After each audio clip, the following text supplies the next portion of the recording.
Morales. Thank you so much po sa isa sa ating Board of Director, ang ating MC ngayong gabi sa ating Rosmar Family Reunion 2026, ang ating pinsan at sabi nga ni Mayor, wapong kuya, Mr. Reynaldo Humo. Thank you po. So, sa narinig niyo po, ako po ay in-appoint bilang bagong presidente ng ating association. So wala pa akong magagawa kasi tulog pa nga ako noon. Pag-open ko ng Facebook, biglang nakita ko na ako na yung in-appoint na president ng association. So bilang isang pamilya, syempre po may pagmamalasakit. Hindi ko po pwedeng hindian at lalo pa po na pamilya na ang pinag-uusapan. Kaya kung sa gusto ko man o sa ayaw, talagang wala po akong magagawa kundi po tanggapin ang isang trabaho. Para sa akin ito ay trabaho na isang malaking obligasyon at the same time honra para maging presidente ng ating samahan, ang Rosmar Association. Regaspi Ongo /Sapnay Septo Sebi /Magdaso. Kung bakit po nabuo ang isang asosasyon na nagmamahalan at nagkakaisa.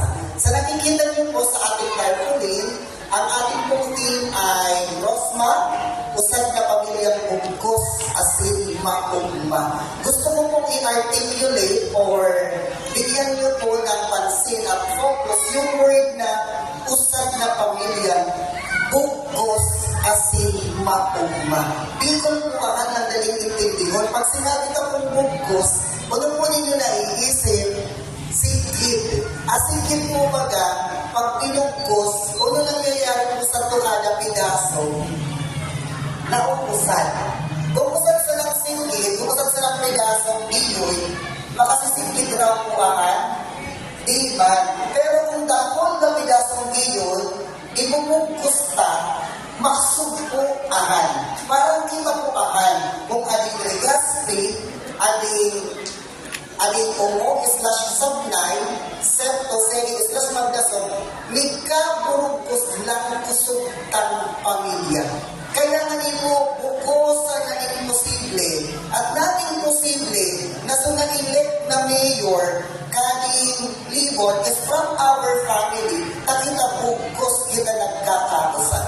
Usad po nga, kaya po naka-create po kita sa sabi pamilya at usad na mayor at ahan po orgulyo katuahan kaning na itong pamilya. Tama raw po?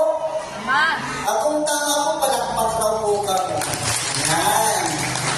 Sabi ko po rin talaga gusto ko magpailit tulos, hindi masalilan ng tulos ako. Tapos magpala-rampa lang mo ni Galing family, tapos ni Basyon. Katintala naghihingalo na, pero di pwede ipapamtagin, ipapamkaling pagkaagpubuhay. Tamang mo lang kung mga pamilya talang duman. Kaya kung pamusahan ko na, lalo na kung magkausap po, and lalo na kung namin maka-attend, pununta po aging covered court. Ako po. So, salamat po unang-una sa founder. And at the same time po sa pundasyon na kada pamilya na pirming sabi, ipinapapayat ang suporta na kanyang panagos po kitang magkausap at magkakukuha di okasyon na ilitaon-taon. And special acknowledgement man po kakanatong Mayor Atty. Mark Gregor Salison sa pirming pagtaong presensya kakanatong okasyon. Salamat po and God bless everyone.